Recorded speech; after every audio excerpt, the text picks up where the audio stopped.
talked about the misconception. There are more, like I said, so we just narrowed down on this so that we then talk about what the concept of healthy living really is. Now, as we begin to talk about the concept of healthy living, I'll need you to please tick the boxes because it's not sufficient for you to do one and leave the rest. Yeah. It's an holistic thing. Yeah. You know, healthy living is not just about, okay, I'm doing this. If I'm doing this, it's enough. And it's not only about diet. It's not only about diet, where you are going to be we are going to be telling you that and clarifying that. Yeah. It's not just about diet. You know, there are 8 boxes that you need. We're going to be talking about the concept of healthy living. We've talked about the misconceptions, a few misconceptions that people have.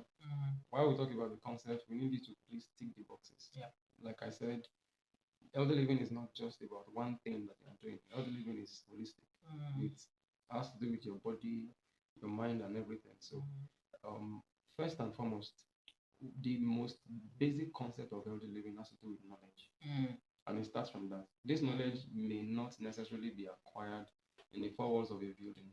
That is why you realize that some of our parents, you know, grandparents and all of that, who live in the villages, they live smarter, they live longer, they are stronger and all of that, because they have a consciousness of healthy living. They have a consciousness of the kind of food that they should be eating. And some of them even have this knowledge of concoctions and all of that. So, yes, they don't have a master's degree, they don't have a PhD, they don't have all those things, but they are knowledgeable. They have knowledge. And the second aspect on that aspect of knowledge is about understanding how your body functions. You know, knowledge of healthy living, the knowledge of your body. What works for you? What works for you. You should not be ignorant of what works for you. Yeah. You know, for instance, maybe there's a particular, practically myself, you know, I used to eat a lot of granules while I was younger. You know, I could eat a whole bottle, you know, in one day and all of that. But it got to a time where I realized that even if I just took a handful, you know, pimples and all of that would just blow out of my face. And so I knew that, okay, my body had to, you know, was not finding it easy to process that. So I needed to first then reduce the intake of granules or peanuts or whatever you call it. So that's it. So like the knowledge that I'm talking about right now has to do with, number one, the knowledge of healthy living, then the understanding of your body, how your body functions. So, and that is where it starts from, because you will not even be able to practice healthy living if you don't understand what it means. Maybe that is why, like I said, some people are finding it difficult to switch that option. That's why we are doing this. Understand what healthy living is. If it then means, okay, even going as far as going online to understand this concept, that's fine, because you are not just doing it for yourself, you are doing it for your family, you are doing it for your friends, you are doing it for people around you. And that's very, very important. So concept of healthy living starts from knowledge. Your knowledge is very critical. I also want to chip into where you talked about the second part where you say knowledge, about knowing yourself, how your body functions. Food allergies. Food allergies. So many people have allergies to some food, but they don't know. Probably would say have a post on food allergies. You know, there's a man who died of eating shrimps. Shrimps. Just because I think he got to know at some point. He got to know that he's allergic to shrimps, but probably because he couldn't tame himself, or he couldn't control himself, or his appetite from taking shrimps. The last time he did, he landed in the hospital. And from there, allergies are quite dangerous. I think I was still reading about some last week or something. It can lead to death if not handled well. So another concept of healthy living is healthy diet. Very critical. The most important, but not the only concept to healthy living, but is the most important.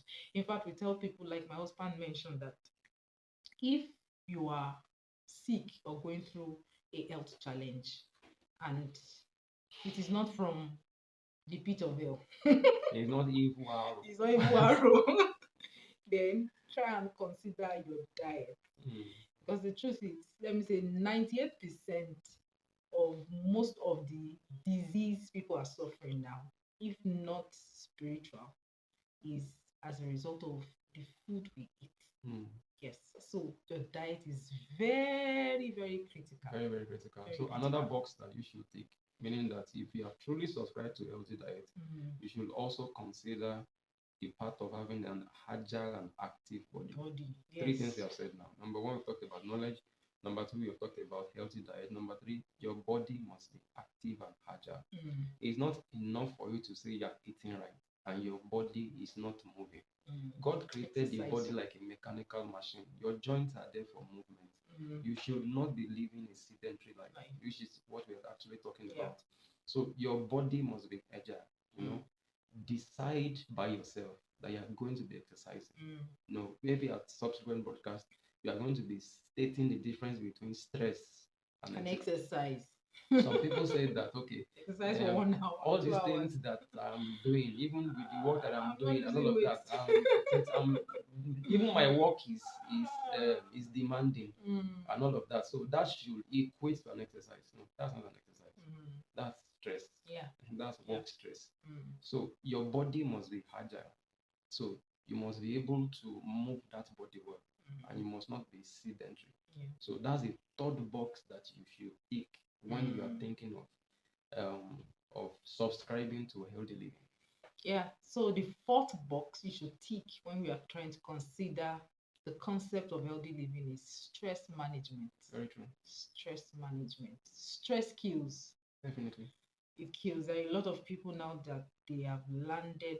In fact, let me streamline it to a lot of believers, a lot of Christians that they are struggling now in their health because they don't know how to manage their stress. There's a way for you to manage your stress, manage your stress. So because some people are into a lot of things. You go to work, you run a church, you run a family, In fact, depending on even where you live, you're in traffic for 2 hours, 5 hours, and all of that. So you need to find a way of cutting yourself off from that. If it's a daily routine, anyway, if you need to find a way of making sure that you manage it well. So it will tell on your health. If it is work related, if it is emotional, if it is whatever form of mental stress and all of that, make sure you have a way of managing it, enjoying that rest. And that being said, another area you should also think about, when you are thinking of healthy living, is that you must have a refreshing sleep. Your sleep must be refreshing. Not long hours. Not necessarily long hours. Depending on what you do and all of that. That's why we don't want to just give you a particular figure. Some people say 8 hours, some people say 9 hours, some people say 10 hours. Well, there are certain people that can never sleep that long. Depending on what you are doing and all of that. But make sure that regardless of the number of hours that you sleep, when you wake up, you're not waking up with headache. You're not waking up with body pains or body aches. You're not waking up with your sleep must be refreshing. That shows that you are healthy. Some people even sleep for long hours and still wake up tired. It means that there's something wrong. You are like, how am I feeling tired? And I slept so long. As if you ran a marathon in a dream. So sleeping long is different from having a refreshing So that's why we are emphasizing refreshing sleep. Your sleep must be refreshing. Some people say 6 hours, that's fine. Some people say 7 hours, that's fine. If what you can do is 4 hours, that's fine. But just make sure your sleep is refreshing. That means that you are fully subscribed, to healthy living. You cannot be sleeping recklessly. If you keep having insomnia, meaning that your inability to sleep, it means that there's something wrong. That you should quickly do something. Okay, so concept number 6 to healthy living is your emotional connection with people. So beyond you just sticking to an healthy diet, beyond you exercising, beyond you having or doing number 1 to 5 concept, there's more to you being healthy. Some people are doing all this and yet they are not healthy. Definitely, they're still not healthy. To add to that, God has made man as a social being. And like we said, the reason for doing this is to make sure that we are approaching healthy living holistically. As a social being, there is a connection that is needed, for us to fully appreciate what God has put in us. So this is what I'm trying to say. That's right. This is one of the reasons why you realize that some people are prone to depression. Right? Because they are alone. They are not connecting with anyone. With people. You know, they are prone to it from studies. You know, it is easier for someone who is isolated to be quickly caught up with depression than somebody who is relating with people and all of that. Even people that commit suicide. And all of that. So emotional connection with people is a vital part of healthy living. Yeah. That you can connect with people, you are emotionally intelligent. No. It means that you are healthy. You are healthy. Even the scripture says that a merry heart is good medicine. It's good medicine. That's true. So that's what the scripture says. Another vital area, of healthy living that you should also think about is mental stability. Mental stability is one very vital area that you'd also be looked into. By mental stability, we mean, things around you don't have the capacity to disrupt your person, either good or bad. Nobody is asking for any evil thing to happen, anyway. But think about COVID, for instance, and the drama all over the world. People still needed to say, okay, even in the midst of all of this drama, I'm going to be fine. Now, so also, like I mentioned, the aspect of COVID, it's also possible that suddenly, somebody just becomes suddenly rich, wealthy, and all of that, and the person does not become suddenly switches to another person.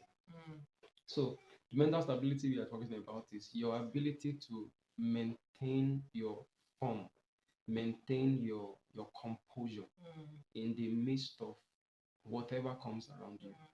That shows the mental strength that you have, and that's very quite important. So yeah, so the silent question we should keep asking ourselves is, okay, today when I become famous, how stable can I be? How stable can you be?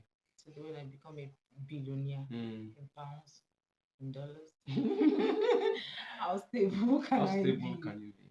So that's quite important. Yeah. And the number last that we're going to be talking about has to do with environmental hygiene. Yeah. So why we are incorporating this is because we have also found out that it's possible for you to do the first 7, and the environment is not supporting your health in any way. Take, for instance, you live in a place that is prone to mosquitoes. You don't have a good mosquito net. Your door is not that safe, and all of that. And so you are eating right. You are doing all of the things you should be doing.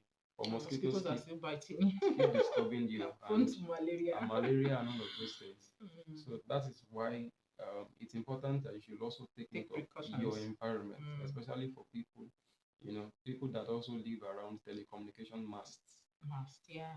That kind of environment, an industrial environment, it's very important that a lot of combustion. Think about all of those things, where they are all toxins and all of that, so you should take note of that because it's very vital. It's very vital. If there are things that you don't have control over, that's fine. But if there are things that you have control over, make sure that you are determined in your heart. So make sure that you protect yourself, you protect your family, you protect your environment. Yeah. And, to also add to that, like you said, there are things you have control over. Our mentor do mention it. Like there are some things you don't have control over. Definitely. Yeah. For example, you're traveling and there's this carbon monoxide coming out of the car, and you try and cover your nose, you try, but you still inhale some. You are passing by, some people are smoking, you still inhale. You can't control those ones. But the ones you can control within your power, your diet, your exercises, your relationships, and the rest. And all of that. So work on that. Make the most of that. Yeah.